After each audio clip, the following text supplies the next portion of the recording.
आगे बढ़ते हैं, बात करते हैं उत्तर प्रदेश की, क्योंकि उत्तर प्रदेश के गाजीपुर से खबर है, जहां पर विनीत राय हत्याकांड के आरोपी कमलेश चौधरी के एनकाउंटर के बाद जमकर बवाल हुआ है।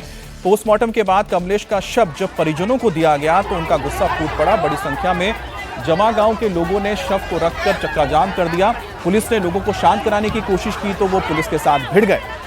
अब पहले धक्का मुक्की हुई, फिर भीड़ ने अचानक ही पुलिस पर पथराव शुरू कर दिया। चारों तरफ से पत्थर फेंके जाने लगे। हालात ऐसे हो गए कि पुलिसकर्मियों को खुद को बचाने के लिए इधर उधर भागना पड़ा। कुछ जवानों ने पास के ही बैंक में छिपकर अपनी जान बचाई। पत्थरबाजी में सीओ, एसएचओ समेत कई पुलिसकर्मी चोटिल भी हो गए।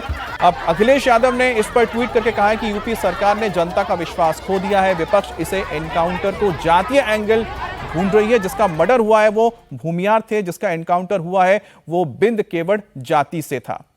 अब पत्थरबाजी और धक्का मुक्की के दौरान सड़क पर अफरा तफरी का माहौल देखने को मिला था। बाद में पुलिस ने लाठीचार्ज करके भीड़ को खदेड़ दिया।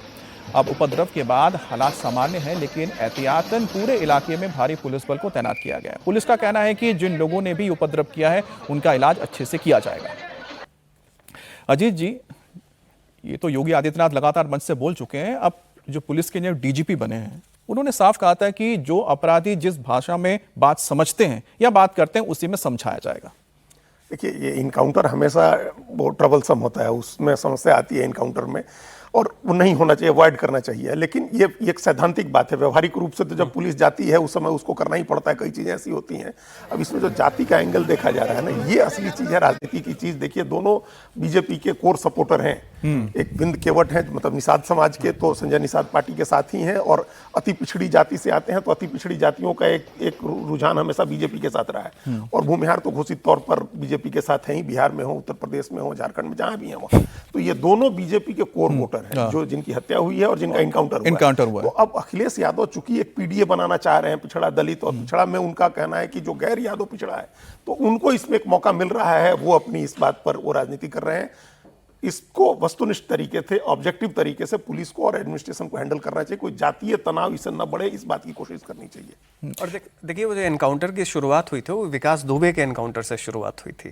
ठीक है, तो वो ब्राह्मण थे। तो इस तरीके से पीडीए का नैरेटिव जो है वो चुनावी तौर पे कर रहे हैं, लेकिन ऐसा कोई एंगल अगर आप देखें तो है नहीं हुआ। लेकिन law and order Yogi Adityanath का आप कह सकते हैं कि एक ऐसा मुद्दा रहा है जिस पर बोलते हैं ना, जाति छोड़ दीजिए, यहां तक कि रिलीजन छोड़ दीजिए, उसको पार्ट के लोगों ने वोट किया है योगी आदित्यनाथ को। लॉ एंड ऑर्डर, तो आपको लगता है कि क्या अखिलेश यादव ये जो नैरेटिव गढ़ने की कोशिश कर रहे हैं यहां पर, उसको वो कामयाब हो पाएंगे, या फिर लॉ एंड ऑर्डर के नाम पर योगी आदित्यनाथ के नाम पर फिर से वोट पड़ेगा अक्रॉस द कास्ट? बिल्कुल कामयाब नहीं हो पाएंगे, क्योंकि अभी भी सबसे बड़ा बैगेज जो समाजवादी पार्टी का है, वो जो स्मृति अभी बची हुई है, जो बिहार में लालू यादव की बची हुई है, वो है कि गुंडों का राज था। अब जो भी सच हो, धारणा हो, लोगों के व्यवहारिक अनुभव हो, और उसमें सबसे ज्यादा पीड़ित कौन थे? गरीब वर्ग और गरीब वर्ग की महिलाएं।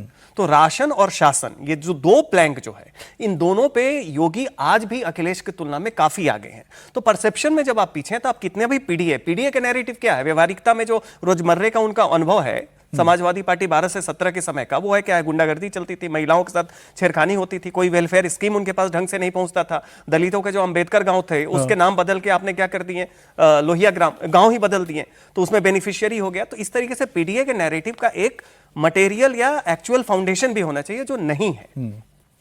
लॉ एंड ऑर्डर में आज भी योगी अखिलेश से परसेप्शन में बहुत आगे हैं, और उस पे वोट का प्रभाव पड़ेगा। और शायद यही वजह है कि लगातार योगी आदित्यनाथ भी इसको लेकर भी